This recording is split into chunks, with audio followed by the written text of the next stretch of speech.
ఒక కాలంలో ఒకచోట ఒక బామ్మ ఉండేది. ఆ బామ్మ తన ఇంటిని చుట్టుపక్కల ప్రాంతాన్ని ఎంతో శుభ్రంగా ఉంచుకునేది. పూలతోటి చెట్లతోటి తన ఇంటి చుట్టుపక్కల అంతా ఎప్పుడు కూడా చాలా శుభ్రంగా ఉండేది. కాని పక్షుల్ని చెట్లని ఇష్టపడేటటువంటి ఆ బామ్మ మొత్తంగా చెట్టుమీద కూర్చున్నటువంటి ఆ కాకుల్ని చూసి వాటితో ఎప్పుడూ పోట్లాడుతూనే ఉండేది. బచ్చా, ఈ కాకుల గోల నేను తట్టుకోలేకపోతున్నాను. ఎప్పుడు చూడు ఇవి ఇక్కడే తిష్టేస్తూ ఉంటాయి. చాలా తల్లొప్పిగా ఉన్నాయి.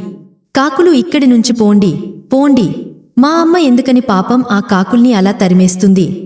కాకులు అందంగా ఉండవు కదా? అందం వల్ల ఏమో, అయినా ఎవరిని తక్కువ చేసి మాట్లాడటం అంత మంచిది కాదు.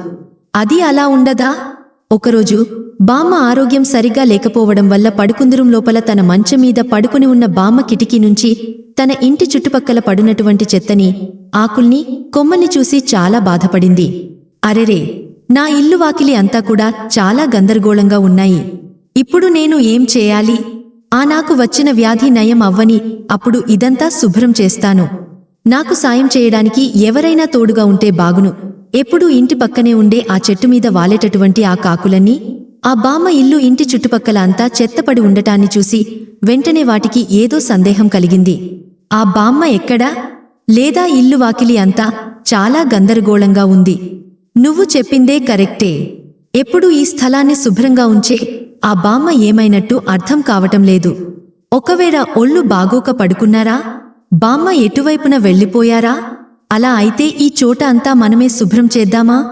చేయాలంటారా? మనం ఆ పని చేస్తే బామ్మకి నచ్చుతుందంటారా? మనల్ని చూసిన ప్రతిసారి తను తిట్టుకుంటూనే ఉన్నారు. అది బామ్మ మనమీద ఉన్న కోపంతో ఏం చేయలేదు. రండి స్నేహితులారా, మనం శుభ్రం చేద్దాం. బామ్మ చూస్తే సంతోషపడుతుంది. వీళ్ళు తిట్లు తిన్నది ఇక చాలదా? ఆ బామ్మ నోటి నుంచి రోజు తిట్లు తింటేనే వీళ్ళకి నిద్ర పడుతుంది అనుకుంటా. కాని వాళ్ళు చేస్తున్నది నిజంగా చాలా పెద్ద సహాయం. నువ్వు చెప్పేది మంచిదే, కాని ఆ కాకులు ఏం చేసినా సరే ఆ బామ్మ తిడుతూనే ఉంటుంది. ఆవిడకి ఇది నచ్చుతుందా? అది కూడా నిజమే. ఏం జరుగుతుందో మనం చూద్దాం. కాకులు ఇంటి చుట్టుపక్కల స్థలమంతా శుభ్రం చేయటం కిటికీ ద్వారా చూసిన ఆ బామ్మకి కాకుల్ని తను తిట్టిన విధానాన్ని తలుచుకొని తనే చాలా బాధపడింది. దేవుడా, ఈ అమాయకపు కాకుల్లా నేను నోటికి వచ్చినట్టు తిట్టాను కావుమంటూ అరిచి గోలపెట్టే ఈ కాకుల గుంపుకి ఇంత పెద్ద మనసు ఉందని నేను ఇప్పుడే అర్థం చేసుకున్నాను. అరే బిడ్డల్లారా, వెళ్ళిపోకండి, ఎగిరి పారిపోకండి, భయపడకండి. ఇక నుంచి నేను మిమ్మల్ని తిట్టను, భయపెట్టను. ఇలా చూసారా, నేతి అరిసెలు ఇవన్నీ మీకోసమే. రండి, వచ్చి ఇవన్నీ చక్కగా తినండి. త్వరగా రండి. రా అమ్మా, రా, వచ్చి ఇవి సంగీతం తినండిరా. ఎంతో సంతోషంగా ఆ బామ ఆకులో పెట్టిన రుచికరమైన నెయ్యి అరిసెలు తినటానికి కాకులు పోటీ పడుతూ మరి వచ్చాయి. అలా పోటీ పడుతూ అవి పూర్తిగా తినేశాయి. అలా ఆ రోజు నుంచి ఆ బామ్మకి కాకులకి మధ్య స్నేహ సంబంధం బాగా మెరుపు. సంగీతం సంగీతం. ఏంటి ఇంత అల్లరి చేస్తుంది ఈ కోతిపిల్ల? మనల్ని మామిడి పండు తినకుండా చేసింది. ఇంత అల్లరి చేస్తుందా? ఈ కోతి చాలా అల్లరి చేసేది. తను చేసే అల్లరి వల్ల అడవిలో ఉండే మిగతా జంతువులు కూడా ఎంతో ఇబ్బంది పడుతూ ఉంటాయి. డే సంగీతం సంగీతం. అయ్యో అయ్యో నా తోక. అది అలా ఉండగా ఒకరోజు ఆ అడవిలో చెట్లను కొట్టడానికి కొందరు వచ్చారు. వాళ్ళు అడవిలో ఉన్నటువంటి ఒక చెట్టుని కొట్టడం మొదలు పెట్టారు.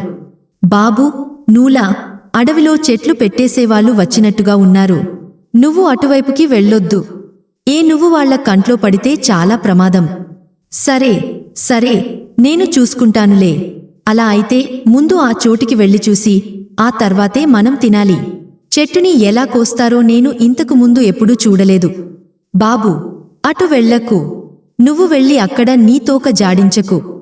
కొంచెం కూడా ఆలస్యం చేయకుండా నూలన్ కోతి కూడా అక్కడికి చేరుకుంది.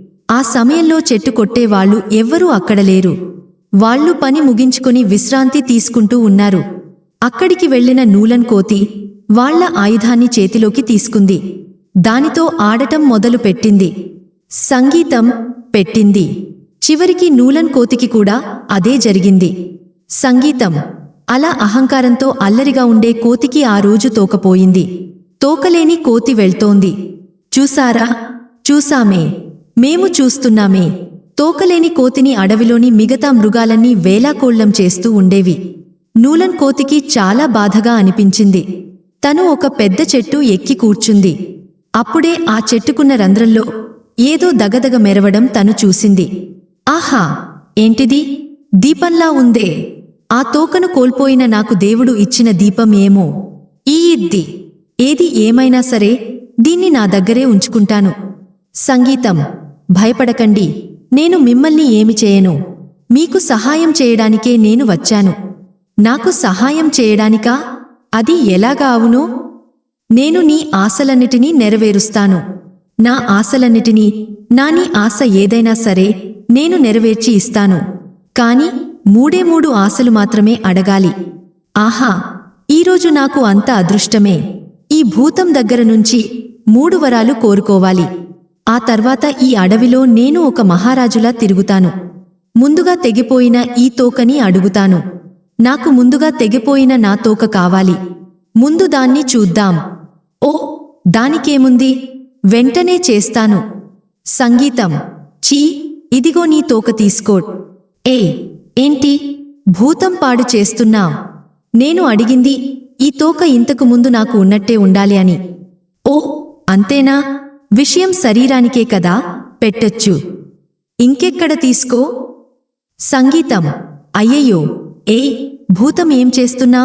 నువ్వు ఎక్కడైనా తోక పొట్టమీద ఉంటుందా? ఇంకెక్కడ పెట్టాలి? అరెరే, తోక ఎక్కడ ఉంటుందో కూడా తెలియని తెలివి తక్కువ భూతంలా ఉన్నావే. తెలీడ్ యజమాని, నాకు తోక లేదు కదా. ఇలా చూడు, ఇదిగో ఇక్కడే ఉంటుంది. ఏంటి, అర్థమైందా? ఓ, అంతేనా? ఇదిగో ఇదిగో, ఇప్పుడే పెడతా. భలే భలే భలే! పోయిన తోక తిరిగ వచ్చేసింది. భూతమా, ఇంకా మిగిలిన 2 వరాలు కోరుకుంటాను. నాకు ఇస్తావా? నీకు నేను 3 వరాలు ఇచ్చేశాను. ఎప్పుడో ఇప్పటిదాకా నువ్వు ఇచ్చింది 1 వరమే కదా. తోక తీసుకొచ్చి ఇచ్చింది అది మొదటి వరం. తోకని శరీరంలో అంటించమన్నది 2వ వరం. తోకని మళ్లీ మార్చి అతికించమన్నావుగా, అది 3వ వరం. హే, ఏంటిది? నేను ఒకటి అనుకుంటే ఇక్కడ ఇంకోటి జరుగుతోంది. తెలివి తక్కువ దద్దమ్మ కోతి, నీకు తోకైనా దగ్గింది కదా, అదే పెద్ద అదృష్టమని సంతోషపడు. ఇకపైన ఎవ్వరినీ ఇబ్బంది పెట్టొద్దు. నేను చెప్పింది అర్థమైందా? ఆ తర్వాత ఎప్పుడు కూడా మిగతా ప్రాణుల్ని ఇబ్బంది పెట్టడం కాని, ఏడిపించడం కాని తను చేసేది కాదు. సంగీతం: ఒకానొకప్పుడు ఒకచోట చాలా లేజీగా ఉండే ఒక పాము ఉండేది. చిన్న చిన్న ప్రాణుల్ని మోసం చేసి తినడమే దానికి పని అయిపోయింది. ఓ కప్పని తిని ఎన్ని రోజులు అవుతుందో, ఈరోజు ఎలాగైనా 1 కప్పనైనా మింగేయాలి. దానికి ఏదైనా మార్గం దొరుకుతుందా? దొరక్కుండా ఎలా ఉంటుందిలే. ఆ పక్కన ఒక చెరువులో బోలెడని కప్పలు నివసిస్తూ ఉండేవి. ఆ ప్లేస్ వైపుగా ఆ పాము వెళ్ళింది. మరి ఆలస్యం చేయకుండా వెంటనే వెళ్లి అక్కడికి చేరుకుంది. బాబోయ్, పాము! మిత్రులారా, నన్ను చూడగానే ఎక్కడికి పారిపోతున్నారు? నన్ను చూసి భయపడొద్దు. నేనేమీ మిమ్మల్ని భయపెట్టడం కోసం ఇక్కడికి రాలేదు. అది ఏమిటంటే, నేను ఈ మధ్య మాంసాహారం తినడం మానేశాను. ఏ జీవుల్ని నేను చంపడం లేదు. పూర్తిగా శాఖాహారిలా మారిపోయాను. ఇలా చెప్పి మమ్మల్ని మోసం చేద్దామనుకోకు. ఇది నీ ఐడియా అని మాకు తెలుసు. నిజం చెప్పాలంటే నేను మీ అందరికీ సహాయం చేయడం కోసమే ఇప్పుడు ఇక్కడికి వచ్చింది. అదెలా? కప్పలు పట్టుకుని అనే కొంతమందిని నేను వచ్చే దారిలో చూశాను. వాళ్ళు ఎటువైపే వచ్చారు. వాళ్ల మాటలు విని నాకు అర్థమైపోయింది. ఆ విషయాన్ని మీకు చెప్పడం కోసమే నేను ఇంత త్వరగా వచ్చింది. పాము చెప్పింది వినగానే కప్పలకి సందేహము, అలాగే భయము 2 వచ్చాయి. వాళ్లు కలిసికట్టుగా ఆలోచించడం మొదలు పెట్టారు. ఒకవేళ పాము చెప్పింది నిజమేనని నాకు అనిపిస్తోంది. కప్పలు పట్టే వాళ్లు రావడానికి ముందే మనం ఇక్కడి నుంచి పారిపోదామా? అరే, మనం ఈ చోటు వదిలేసి ఇంకెక్కడికి వెళ్తాం? నన్ను గనక మీరు నమ్మారంటే నేను మిమ్మల్ని సురక్షితమైన ప్రాంతానికి తీసుకువెళ్తాను. పాము మాటలు విని కప్పలు కూడా తన వెంటే వెళ్లసాగాయి. 1 కప్పని తినాలని కోరుకున్న నాకు ఈరోజు 1 డజన్ కప్పలు దొరికాయి. వీటిని సురక్షితమైన ప్రాంతానికి తీసుకెళ్తానని చెప్పాను కదా. ఆ సురక్షితమైన చోటు నా కడుపు అన్న సంగతి వీటికి తెలియదు. ఏంటి, ఏదేదో వాగుతున్నావ్? నీకు ఏదైనా సమస్య ఏంటి? ఏయ్, ఎటువంటి సమస్య లేదు. మీరందరూ నన్ను గట్టిగా పట్టుకోండి. నేను చాలా వేగంగా వెళ్ళబోతున్నాను. ఈ గుహలోకి వెళ్తే చాలా బాగుంటుంది. దారిలో కనిపించిన ఒక గుహలోకి ఆ పాము వెళ్ళడానికి ప్రయత్నించింది. కాని మీరు ఎందుకు ఈ గుహలోకి వెళ్తున్నారు? ఇంత దూరం వచ్చాం కదా, కాసేపు విశ్రాంతి తీసుకొని వెళ్దాం. అయ్యో అన్నా, దాని లోపలికి వెళ్ళకండి. ఏయ్, ఊరికే భయపడకండి. మీరు కాసేపు విశ్రాంతి తీసుకోవచ్చు. నేను విశ్రాంతి తీసుకోవచ్చు. ఆహా ఆహా, పడుకో, పట్టుకో.